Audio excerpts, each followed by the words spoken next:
ফেনীর লক্ষ্মীপুর নোয়াখালী, আবার শেরপুরের এদিকে প্রায় 17-18 হাজার, সব মিলে 1 লক্ষ মানুষের মতো আমরা খাওয়ালাম।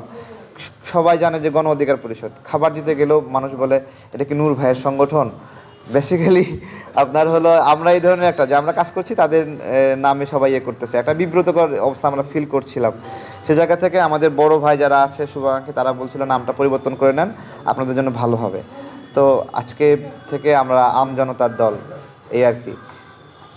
মূল দলে যারা আছে তারা মূল দলে থাকবে, আপনারা শুধুমাত্র কয়েক সদস্য সেপারেট হয়ে নতুন দল গঠন করলেন। মূল দল অমূল দল বিষয়টা এরকম না।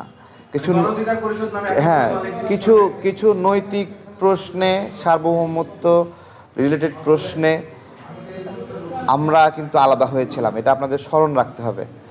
এবং আমরা গণ অধিকার পরিষদ নামে ছিলাম, এবং এই নামে নিবন্ধন নেওয়ার জন্যই কিন্তু নুরুল হক নূর ভাইরা তারা জিওপি নামটা সংযুক্ত করেছে।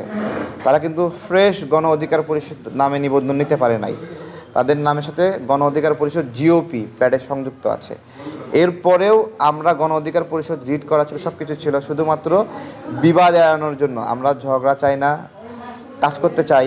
আগ্রাসন বিরোধী লড়াই এত বেশি যদি নাম কেন্দ্রিক সমস্যায় থাকে, তাহলে আমরা আমাদের সমস্যার সমাধান করব নাকি দেশের সমাধান?